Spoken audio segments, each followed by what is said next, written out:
StudyJesus.com presents Bible Stories, where biblical stories of the ages come alive. We continue with our series of Bible stories from the Old Testament with another true story found in Genesis chapter 39, verse 1 through chapter 41, verse 44, titled, From the Prison to the Palace. StudyJesus.com presents Bible Stories with your host, Dr. Joe Jackson. Stories directly from God's holy word, told in easy-to-understand story form that the whole family will enjoy, and featuring the work of a talented artist illustrating each week's story. Now gather the family because it's time for this week's Bible story. The men who bought Joseph from his brothers were called Ishmaelites because they belonged to the family of Ishmael, who was the son of Hagar, the servant of Sarah. These men carried Joseph southward over the plain which lies beside the great sea on the west of Canaan. After many days, they brought Joseph to Egypt. How strange it all must have seemed to this boy Joseph, who had always lived in tents, and now he sees the great river Nile, and he sees cities thronged with people and temples and pyramids, so much that he'd never ever seen before. The Ishmaelites sold Joseph as a slave to a man named Potiphar, who was an officer in the army of Pharaoh, the king of Egypt. Joseph was a nice-looking young man, cheerful and willing in spirit, and good in all that he undertook. So much so that his master, Potiphar, became very friendly with him, and after a time he placed Joseph in charge of his house and everything in it. For some years, Joseph continued in the house of Potiphar. He was a slave in name, but in reality, he was the master of his own affairs, and he was also the ruler over the other servants. But Potiphar's wife, who at first was very friendly to Joseph, afterward became his enemy because Joseph wouldn't do wrong to please her. She told her husband that Joseph had done a very wicked deed, and her husband believed her and became very angry at Joseph, and he put him in prison along with those who had broken the law. How hard it must have been for Joseph to be charged with such a crime, because he'd done no wrong. And yet, he was thrust into a prison among wicked people. But God was with Joseph, and God took care of him. The keeper of the jail, or as he was called, the chief jailer of the prison, was very kind to Joseph and placed him in charge of all the prisoners. In fact, the chief jailer paid no attention to anything under Joseph's care. In other words, Joseph took care of everything, just as he had done in Potiphar's house. The keeper of the prison had confidence in Joseph and left the prison to him, trusting that Joseph would be faithful and wise in doing all the work that was given to him. Joseph did right and served God, and God blessed Joseph in everything. While Joseph was in the prison, the king of Egypt sent two men there because he was displeased with them. One was the king's chief butler, and the other was the chief baker, and these two men were under Joseph's care. One morning when Joseph came into the prison room where the others were, he found the butler and the baker looking sad, and he said to them, "Why do you look so sad today?" Joseph was always cheerful and happy, and he wanted others to be that way, even in prison. And one of the men said, "Each one of us dreamed last night a very strange dream, and there's nobody to tell us what our dreams mean." In the time of Joseph, before God gave us the Bible, he often spoke to people in dreams, and there were wise men who could sometimes tell what the dreams meant. "Tell me," said Joseph, "what your dreams were, and perhaps my God will help me to understand them." And then the chief butler told his dream. He said, "In my dream, I saw a grapevine with 3 branches. And as I looked, the branches shot out buds, and the buds became blossoms, and the blossoms turned into clusters of ripe grapes. And I picked the grapes, and I squeezed their juice into King Pharaoh's cup, and it became wine, and I gave it to the king to drink, just as I used to do when I was beside his table." And then Joseph said, "This is what your dream means. The 3 branches mean 3 days. In 3 days, King Pharaoh will call you out of prison, and he'll put you back in your place. And you shall stand at his table and give him his wine as you've given it before.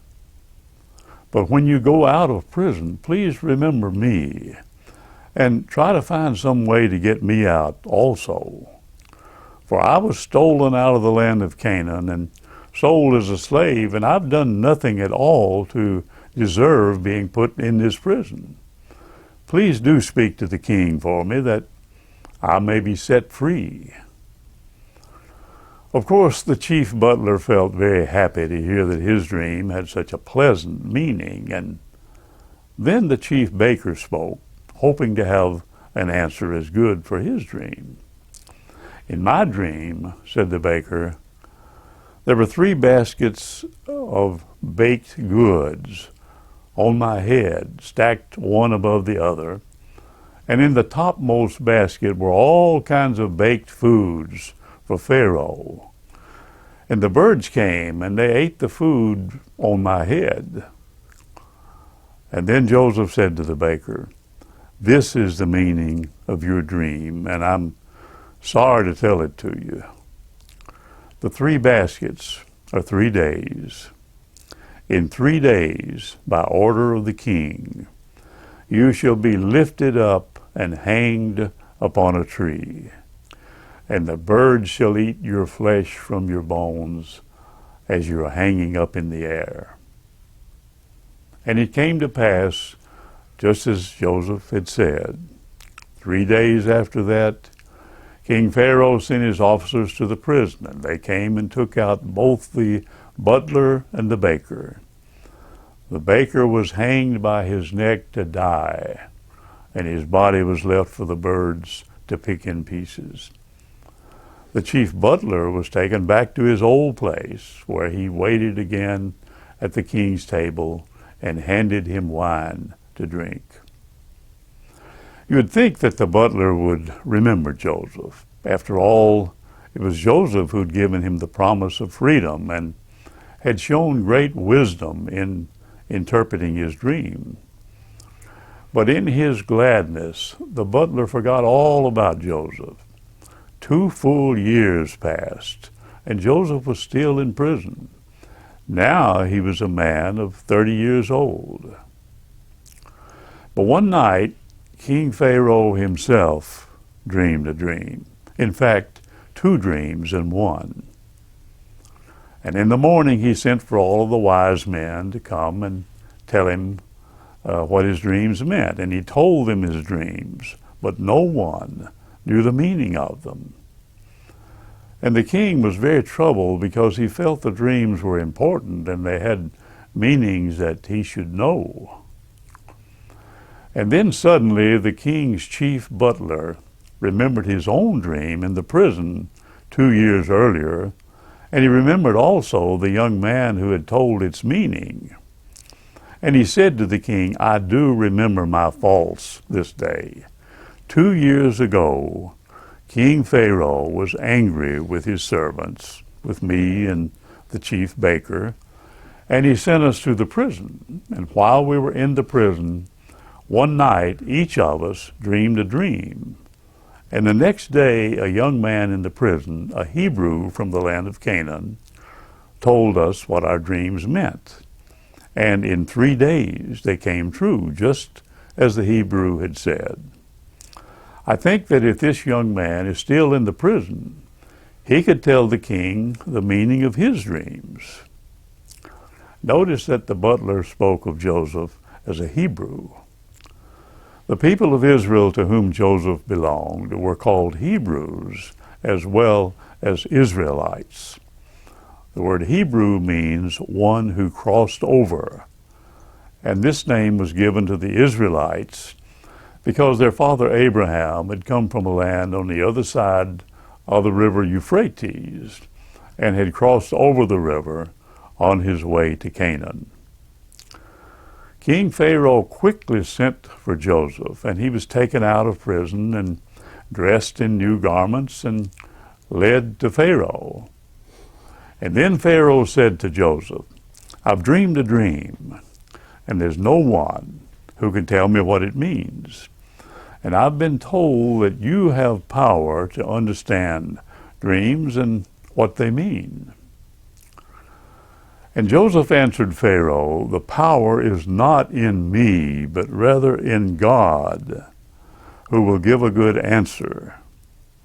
What is this dream that the king has dreamed?"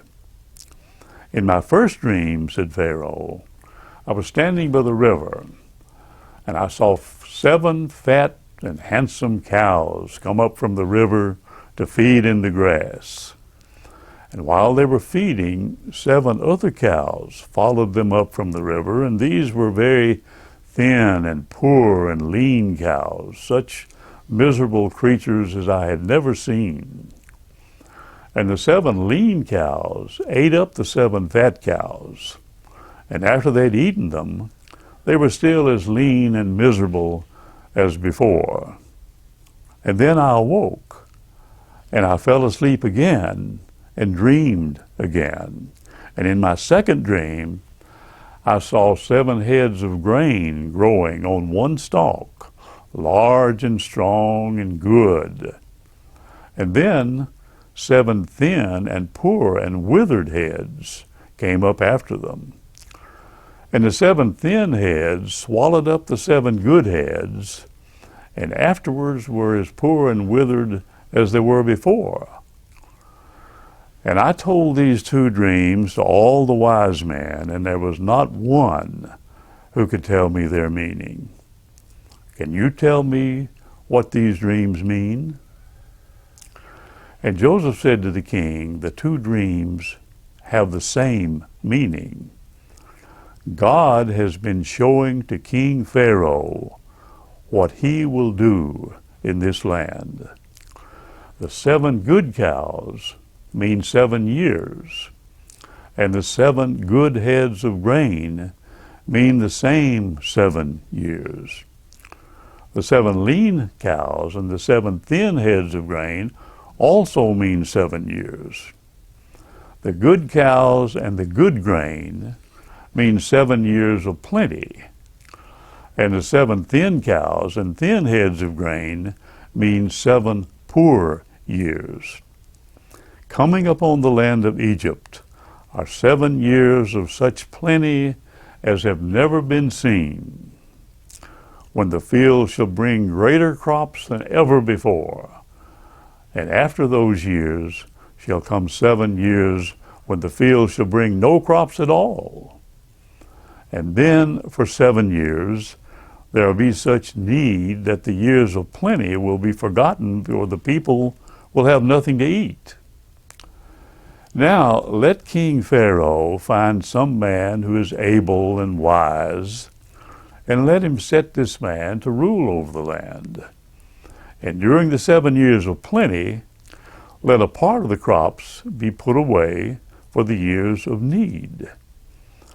If this be done, then when the years of need come, there will be plenty of food for all the people, and no one will suffer, for everybody will have enough."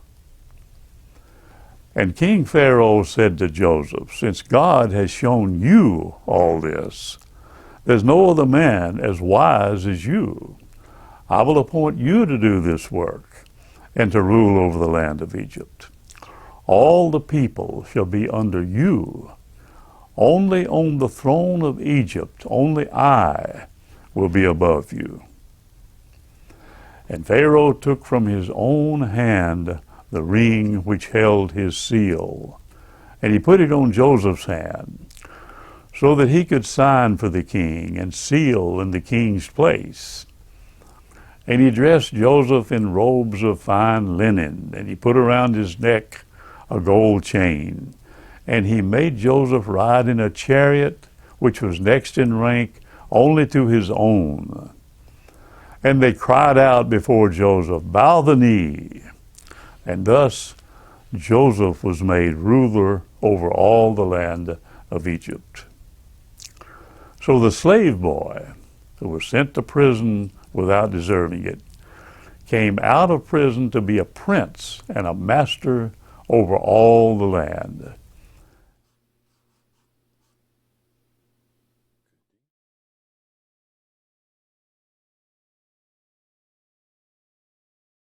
Precious memories, unseen angels, sent from somewhere to my soul.